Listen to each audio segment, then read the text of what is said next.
So, you guys know I say this every time, but I keep reiterating it. I want to stay positive. I don't want to just rant or be negative. However, the oh, excuse me. The Warcraft people that make Warcraft, they said, "Hey, we got these new hero talents. These new heroic talents are so heroic. We need you to review them. Please give your feedback." And I was looking around, and I'm not sure.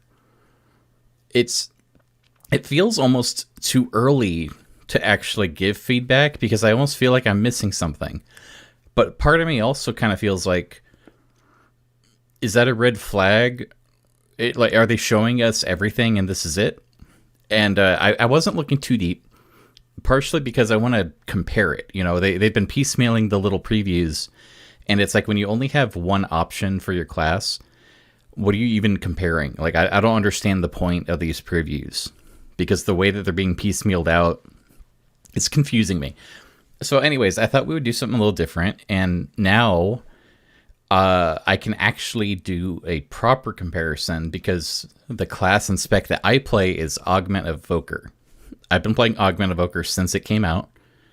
I got ahead of the curve on 2 whole raids, so I'm literally the best Augment Evoker ever, and I'm qualified to compare this. It's a little tricky because by its nature, it's kind of a gimmicky spec. It's very new. It does not work like other classes. So in a way, I don't know what would a heroic talent tree even look like for an augment. You know, it's very odd. So let's just look at the 2 options and compare the 2. Okay. Now, if you can see this here, I put together this cute little cheat sheet, and I have these gems. We have Scale Commander and we have Chrono Warden. And I'm going to be putting... actually, no, let me do this. There we go. I got my WoW pointer. I'm going to put the green gems on basically passive talents. Like anything that's just it deals 5% more damage. And, an obvious just basic pick doesn't matter. It doesn't feel engaging. It doesn't feel like a choice is being made. It's just sort of a default. It doesn't have to be on the tree. They could just bake it into the class. It doesn't matter. Blue is going to be an interesting passive. So what I mean by that is maybe it's a passive in that it's not engaging, but you do at least feel something when it happens. So this might be like a proc that does something based on other interactive abilities, maybe based on something that's in your control, so you can actually build your rotation around it. But at least, more interesting than just a flat, percentage increase. Purple is going to be any talents that really feel like they affect your rotation. Like as soon as you pick it, playing the class becomes different, and you need to learn how to be a Chrono Warden, or you need to learn how to be a Scale Commander. And then gold, the legendary gem, that's for like cool active abilities. I kind of like think about the legendaries in Legion. Remember how you get the Ashbringer, and then that gave you the ability to like suddenly do that instant AoE that was like the most damage in your whole kit, and you would like instantly kill undead enemies. Like that kind of feel good stuff, or like the Shadowlands Covenant abilities, where it's like, okay, this is the strongest spell. It's got a huge cooldown, but so that's legendary gems. So let's go ahead and read through all of these talents. I'm sorry. There we go. Boop boop boop. And I'm going to assign my various gems that way. Now, if you don't fully know how heroic talents work, it's basically depending on your spec, you get to choose 2 different talent trees that are added onto your talent tree. However, it's not a limited thing. So these abilities, like you get to pick all of them, So by the time that you're max level, you will have all of these activated, except for like the choice nodes, but we'll read those. Once that's all done, that basically completes your kit, and you are now a Chrono Warden Evoker. So the first one, I'm pretty sure. I haven't read into all of these, but I'm pretty sure with these, like the top and the bottom are like the most important, and the middle are all kind of those passives. So Chrono Flame. Living Flame is enhanced with bronze magic, repeating 15% of the damage or healing. So that, okay, so it just kind of does 15% every time you cast Living Flame. So I'm going to say that's a green gem because it just kind of happens. Warp. Hover now warps you through time and space, and its cooldown is reduced 5 seconds. So, okay. So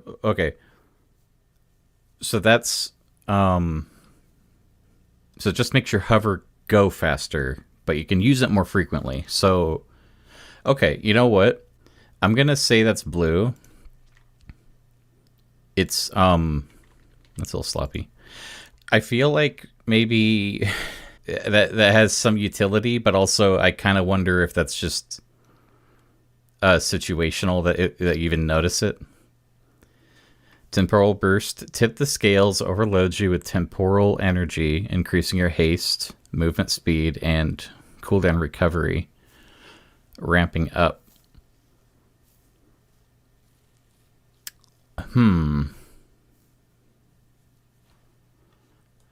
I kind of I kind of want to call that green because it just sort of happens, doesn't it? Like, you don't really trigger that so much. Reverberations, Spirit Bloom heal. Okay, no, it's Upheaval deals 30% extra damage over 8. So, okay, so that's, it just sort of does more, which could just be baked into the ability. Choice node. So interdimensional phase, warp reduces damage taken by 30. Or warp leaves a trail of acceleration for allies to moves faster. Okay. Okay, so that actually, that kind of gives you some group utility, but I almost wonder if you're moving quickly, there's a good chance you always want to be moving quickly, and I feel like there's going to be pressure in maybe a raid setting to always hit modes of acceleration, and it just happens when you use the ability. So that's another green gem. Like, you don't trigger a new boost, you just sort of, when you would want to go fast anyways, you automatically make your allies go faster. Threads of Fate. Casting an essence ability during temporal burst causes a nearby ally to gain a thread of fate, granting them a chance to echo their damage. And so, okay, so it's a 15% damage, maybe, and it just sort of happens with your normal rotation. That's a green gem. Let's look at Primacy. For each damage over time effect from upheaval or gain haste. So, okay, well, so that encourages you to actually hit multiple targets, but that's also not always in your control. And I feel like if it is in your control, you're already doing that. So I'm going to call that green. A choice node. Careful contemplation. Your intellect and stamina are increased by 10%, but your cooldowns are increased. Okay. Or time convergence. Abilities with 45-second or longer cooldown grant intelligence for 15 seconds. Defense abilities grant stamina. Essence spells extend the duration. Okay, that's a little more interesting. Well, actually, though, I'm rethinking how Augment Evoker works, because you're casting spells when you can anyways, because you're already, like, you're it's not even a rotation, but your priority system is already built around making sure that you're casting as efficiently as you can to keep up your buff extenders, and this is going to be basically that same approach. So that's It's neat. Maybe that's a more interesting choice, but it's still kind of like what you're already doing. Master of Destiny, empower spells, amplify all your active threads of fate, increasing the power by 100%. And Golden Opportunity Prescience has a 25% chance to not incur a cooldown. Echo has a 25% chance to not cost essence. Okay, that's good. Like those help you, but they're still kind of just like a chance to do more. So just keep doing your rotation like you would normally do it. Instability Matrix. Each time you cast an Empower spell, Unstable Time Magic reduces its cooldown by up to 15 seconds. Okay, that's painfully simple. Like, okay, what is this final one? Is this the good one? Empower spells send up to 3 Chrono Flames to your targets. Chrono Flames have a small chance to grant you Essence Burst. Empower spells... So you don't even do anything. It's just use your rotation like you normally would. So, okay, wow. So actually, that's maybe pretty, and it gives you more spenders. So I'm going to pity blue. So we didn't even get to purple or gold on Chrono Warden. Now this was... I think this was one of the first ones that they came out, so maybe it's also like a rough draft thing. Let's look at the Scale Commander. Mass Eruption, Mass Disintegrate. Oh, that's cool. Like the Sark ability. Empower spells cause your next eruption to strike up to 3 targets. When striking less than 3 targets, eruption damage is increased. So that's kind of just your normal rotation. Okay, so I bet that looks neat. I'm going to give it a blue because it's like themed cool, but... Okay. Might have the Black Dragon fight. 10% increased damage. I can't pity point that. Okay, bombardments. Mass Disintegrate and Mass Eruption mark your primary target for destruction. You and your allies have a chance to trigger a bombardment when attacking marked targets, dealing volcanic damage. So just an extra fireball comes out of nowhere to hit a target that you've hit already, sometimes. I'm going to call that green. I almost want to give blue, but I feel like I rounded up for the first blue, and I don't want to do that twice.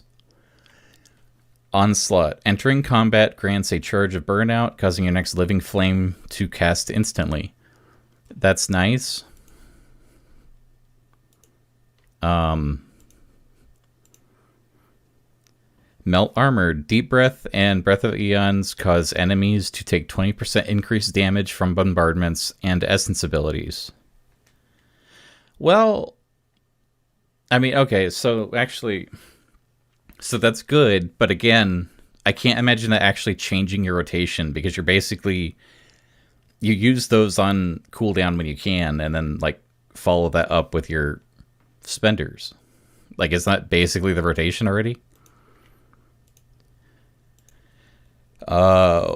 Wing Leader. Bombardments reduce the cooldown of Deep Breath by 1 second for each target struck, up to 3 seconds. Okay, well, that means you get to fly around more. So if you know Deep Breath and Breath of Eons, that's the one where you like go up in the air and you can like fly in a straight line while you're like breathing fire down from above. And if you have not played Evoker, it's like, it's one of the showier, flashier abilities, and when you use it right, it's very satisfying. But in certain dungeons and raids, it becomes like this annoying hazard because you don't want to necessarily go that far because you just want to hit like one target anyways. So it's like, I'm going to go up in the air, spit, okay, I'm going to land. And it's like a big animation that didn't actually warrant itself. Now, if you get to use it more often, and it's a good time for that AoE,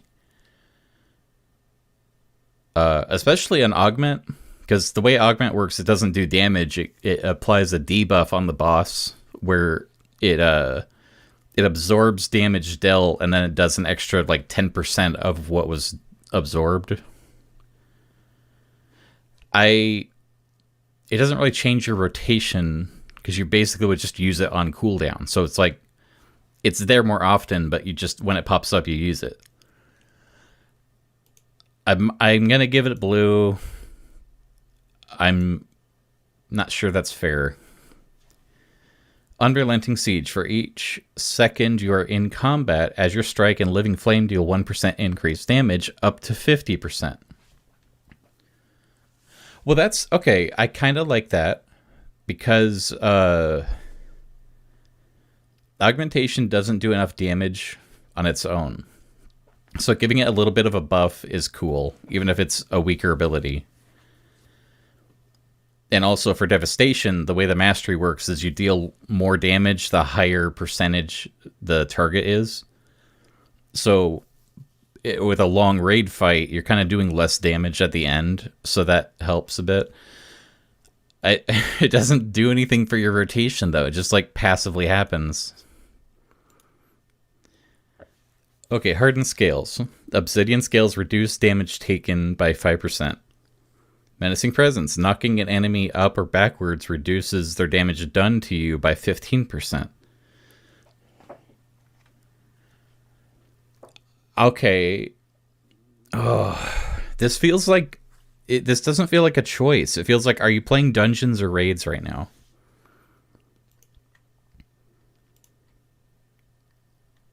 Green. Extended Battle. Essence abilities extend bombardments by 1 second. Diverted Power. Bombardments have a chance to generate Essence Burst. I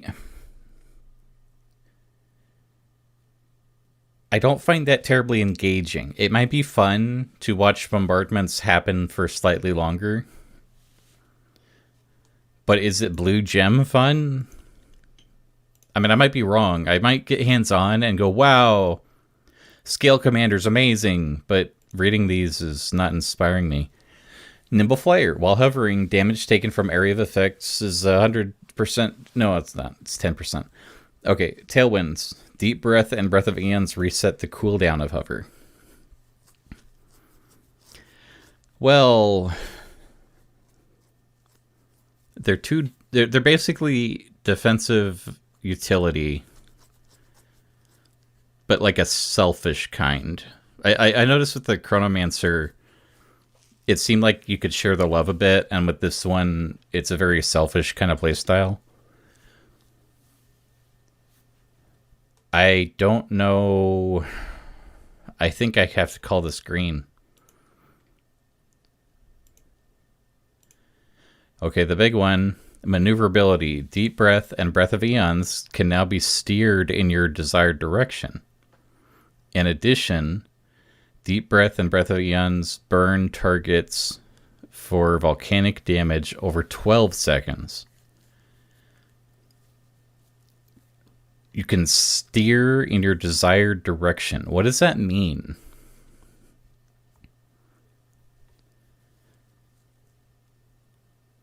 Does that mean like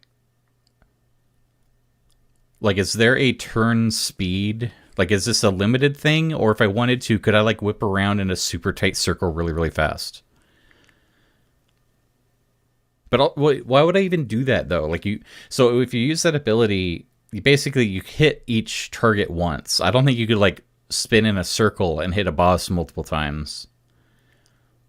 And if you don't want to go that far because you're trying to avoid stuff, you just wouldn't cast it out that far. You would like do a really short cast. Like it's nice that it does extra damage, I guess. But what? Steer in your desired direction. That's how you. That's the finale for Scale Commander.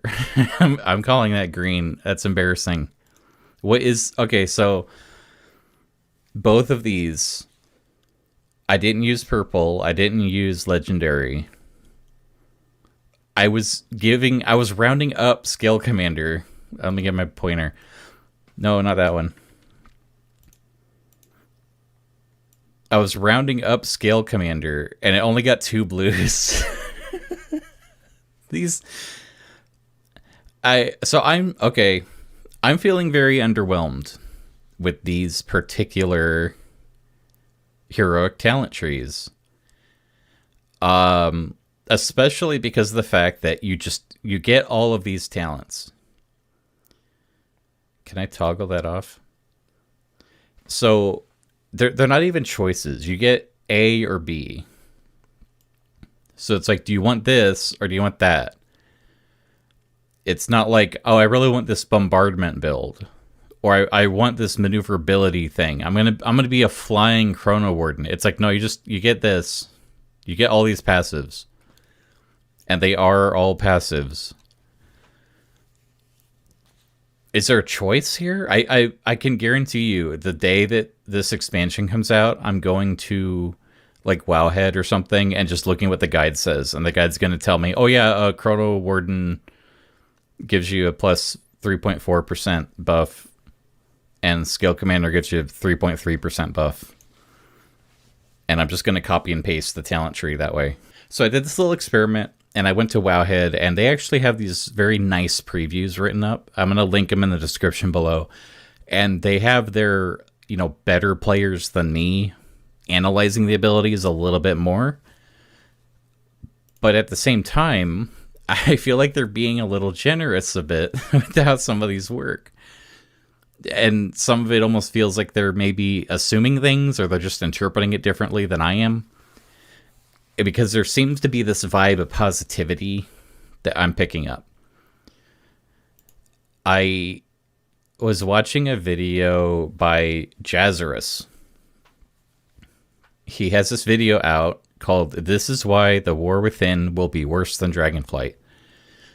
And what he does is basically, by the math, he compares what the features are in these two expansions. And you can watch it. I recommend it. I'll link that at the end. But basically, we're getting, more talent trees, but they're not really trees. It's like you get 2 choices. So really, you're getting like 2 talents to pick from. It just, they have a lot of passive buffs in them. So it's just, imagine picking one talent node on your tree that was just like a very long block of text. And then the other features are like, you can share rep, and there's playable dwarves, and there's dragon riding, which are not new features. I don't know, man. I think that the War Within is in a bad spot because they need to come out with a new expansion because it's time, quote unquote. But it feels like they don't necessarily have enough to show off, and then they're charging like full price for it. I feel like, what if they approach this differently? What if they sold us an expansion that was like priced at like half, and they just rolled out less content and sold them more frequently? Like, it was almost like a expansion subscription plan or something. I don't think that this is a good direction so far, because they haven't shown a whole lot that makes me think, man, I can't wait to play The War Within, because it's like, I don't even know what the story is about. It sounds super shallow and basic based on like lame foreshadowing stuff from a few years ago that I feel like we already figured out. I was, for a while now, I've been frustrated with the concept of vertical progression, especially after playing games with horizontal progression. Stuff like Elder Scrolls Online, Star Trek Online. I used to listen to a Final Fantasy XIV podcast that would always compare Final Fantasy XI for having a better gearing system than 14, because they were kind of like nostalgic of how the cycle of 14 got so tedious and repetitive, and with 11 it was interesting and the stuff you did mattered. And with WoW, I'm seeing that same cycle, and it's very strange. I know recently Asmongold was saying the same thing, where he was talking about how expansions seem to shrink the world. They don't expand the game. They shrink it. They make the game smaller because you ignore all the old content. It's all made completely irrelevant. But it's been getting worse, where each patch makes the previous patch irrelevant, because as soon as a new patch comes out, you get instant catch-up gear. With this current Amir Drasil raid, I have alts that I haven't touched yet, but I will like get them up to max level, and then click a button, and I'm suddenly doing the quest chain to get into the new raid, and they're handing me gear that's stronger than the raid gear for the last 2 raids. And I don't have to do anything. It's brain dead easy. So it's like, why even bother? Like, why are we doing the story stuff anyways? It just sort of seems like it's paced incorrectly. And with the War Within, it almost feels like they're trying to speed this process up even more, and I don't know why. So I know this is about the heroic talents, but really, I'm starting to get a little confused about what the direction is overall. I feel very bad for the hardworking artists and people at Blizzard that are trying their best. But man, I don't know how you fix it, because it seems like Blizzard as a company is very bloated and messy and in constant turmoil. So it doesn't matter how well-meaning and well-intended the artists are. The devs, the writers, they could sit down and try their best, but when, you know, the decision makers are making the show, you know, boy, wow, I don't know. So yeah, as soon as you guys have the opportunity to, I recommend you actually dig into these talents, and I would love to know in the comments what you think. I asked the guild when we were raiding last night, what do you guys think about your heroic talents? And I actually heard a very mixed response. Some people were actually enthusiastic, like, oh yeah, I'm so excited. And other people are actually really concerned.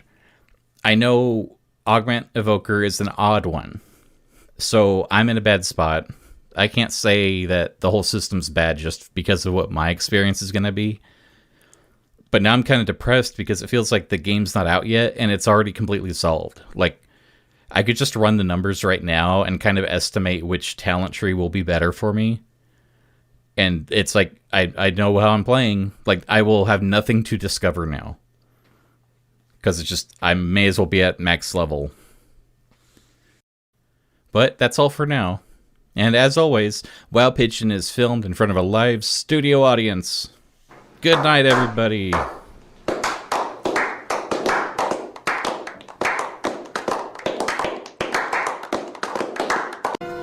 look at that. See, that's a pigeon warning. Oh, shit. I forgot this video was so short. I thought it was like 10 minutes. Okay.